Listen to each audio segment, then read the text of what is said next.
हार से, जहां विधानसभा चुनाव से पहले महागठबंधन में सीट बंटवारे को लेकर अब खटपट तेज हो गई है।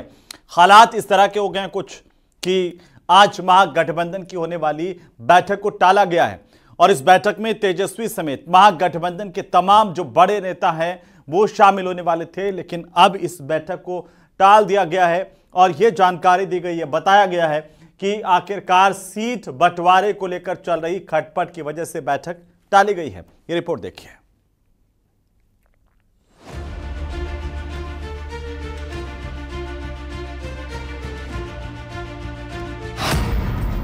बिहार में बिखर जाएगा महागठबंधन।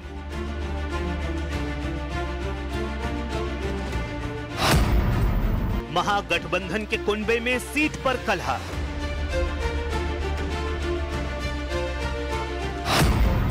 चुनाव से पहले टूट जाएगी तेजस्वी राहुल की जोड़ी।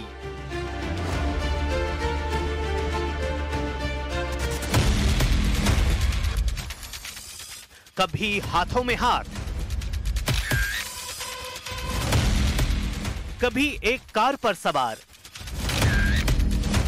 कभी साथ में बुलेट पर सवारी। वोट अधिकार यात्रा की ये तस्वीरें चंद दिन पहले की हैं, जब राहुल और तेजस्वी 1300 किलोमीटर की यात्रा के दौरान 16 दिन तक साथ रहे। दोनों की जोड़ी को लेकर बिहार की सियासत में तमाम तरह के कयास लगाए जाने लगे।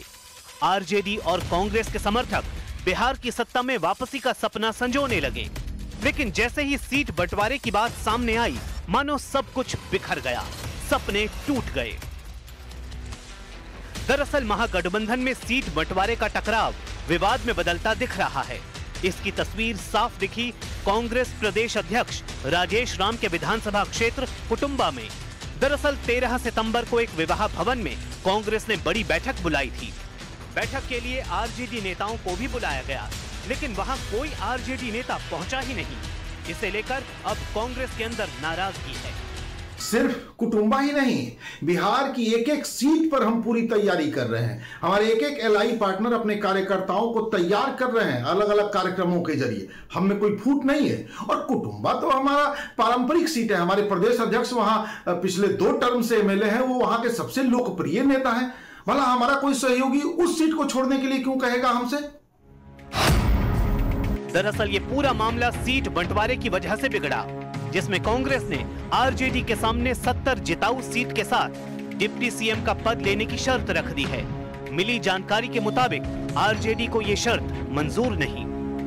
इन सारी सियासी उठापटक के बीच सोमवार को सीट बंटवारे को लेकर पटना में महागठबंधन की बुलाई गई बैठक रद्द कर दी गई, जिसमें तेजस्वी समेत बिहार महागठबंधन के तमाम बड़े नेता शामिल होने वाले थे।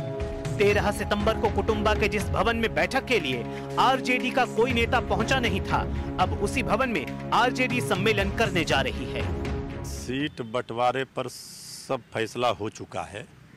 एनडीए से पहले इसकी घोषणा महागठबंधन की ओर से हो जाएगी। जहां तक सवाल है कि राजद का नहीं पहुंचा कांग्रेस के कार्यक्रम में, हम गठबंधन में हैं, दल अलग अलग हैं, हर दल का अपना अपना कार्यक्रम है।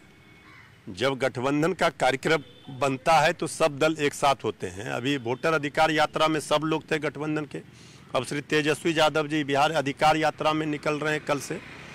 तो ये कार्यक्रम कांग्रेस पार्टी का था, इसलिए हमारे गठबंधन में ऑल इज वेल है। सीट बंटवारे पर आरजेडी के सामने संकट सिर्फ कांग्रेस ने ही खड़ा नहीं किया है, बल्कि उसके दूसरे सहयोगियों ने भी उसकी पेशानी पर बल ला दिया है।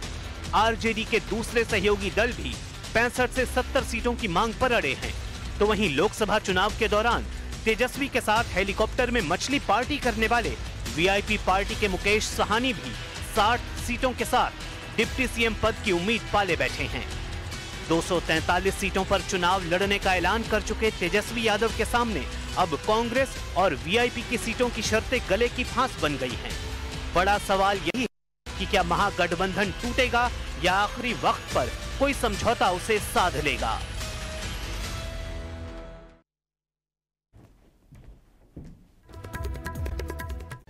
तो एशिया कप में भारत ने पाकिस्तान को धूल चटा दी, लेकिन इस महामुकाबले को लेकर एक नई बहस छिड़ गई। सूर्य कुमार यादव ने टॉस के दौरान पाकिस्तान के कप्तान सलमान आगा से हाथ नहीं मिलाया। मैच खत्म होने के बाद जब पाकिस्तान की टीम हैंडशेक के लिए इंतजार कर रही थी, तब भारतीय खिलाड़ी मैदान से सीधे बाहर चले गए। आखिरकार फिर क्या हुआ, रिपोर्ट में देखिए।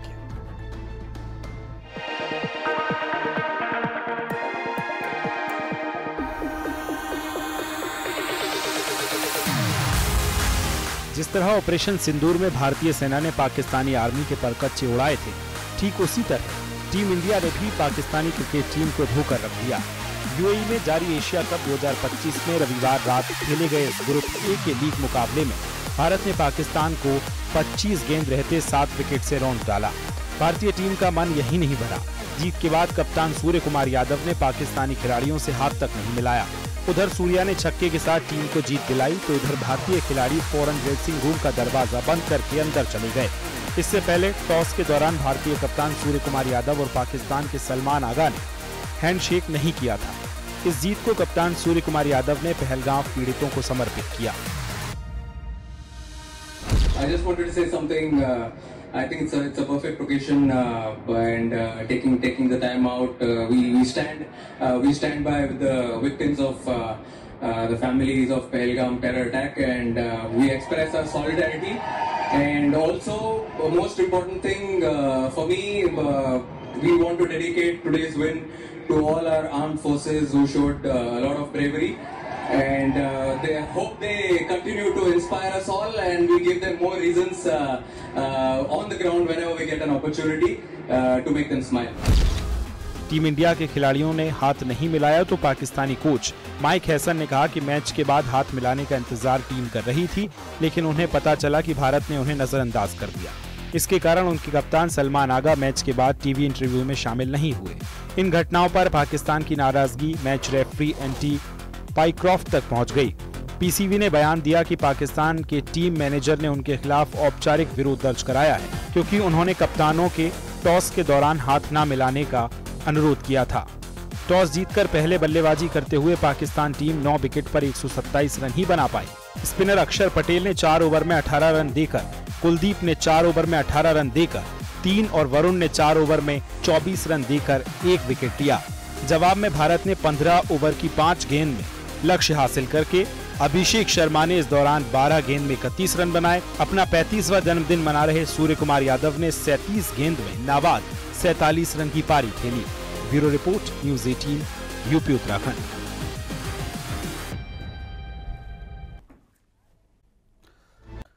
और इसी बीच भरतपुर से बड़ी खबर मिल रही है, जहां पर धरने पर बैठी विधायक रितु बनावत के पति और एडिशनल एसपी हरिराम कुमावत में आपस में झड़प हुई है। इस वक्त की सबसे बड़ी जानकारी आ रही है, बड़ी खबर इस वक्त की भरतपुर से, जहां रितु बनावत के पति और एडिशनल एसपी हरिराम कुमावत में आपस में झड़प हुई है। थाने में धरने पर बैठने को लेकर एडिशनल एसपी ने कहा कि ये बैठने की जगह नहीं है। तभी आक्रोश में आकर विधायक पति और एडिशनल एसपी आमने सामने हो गए।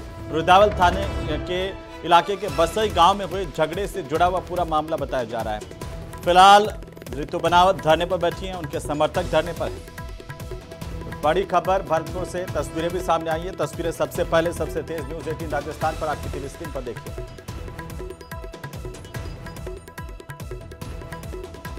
तो थाने में धरने पर बैठने को लेकर विवाद हो गया है। ये बैठने की जगह नहीं है, एएसपी ने कहा है। और विधायक पति जो हैं वो और एसपी दोनों के बीच में इसे लेकर के दोनों आमने सामने होंगे। क्या कुछ कहा गया, जरा सुनिए।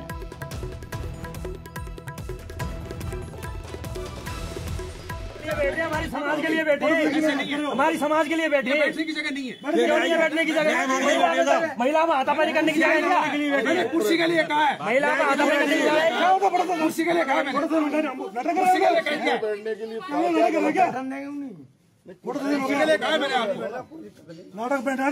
राजपूत समाज ने स्वाभिमान के लिए जिंदगी जी है, ना कि मार खाने के लिए और घर में पुलिस घुसवाने के लिए।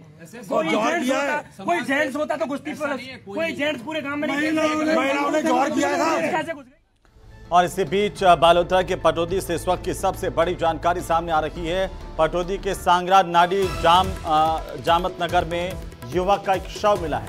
बड़ी खबर इस वक्त की, युवक का शव मिला है और ये सांगरा नाडी इलाके में, जहां पर शव मिलने की सूचना के बाद पुलिस मौके पर पहुंची। काफी संख्या में लोग भी मौके पर इकट्ठा हुए हैं। परिजनों का आरोप है कि शव ला गया है। यहाँ पर पुलिस ने एक आरोपी को दस्तयाब किया है।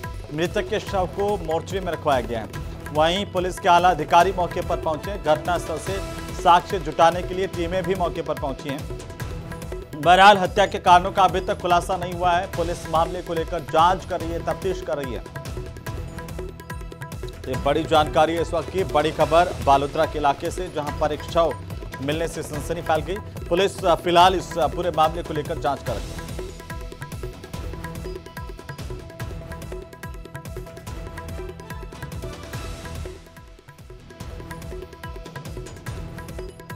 तो सांगरा नाडी जामत नगर से तस्वीरें सामने आई है।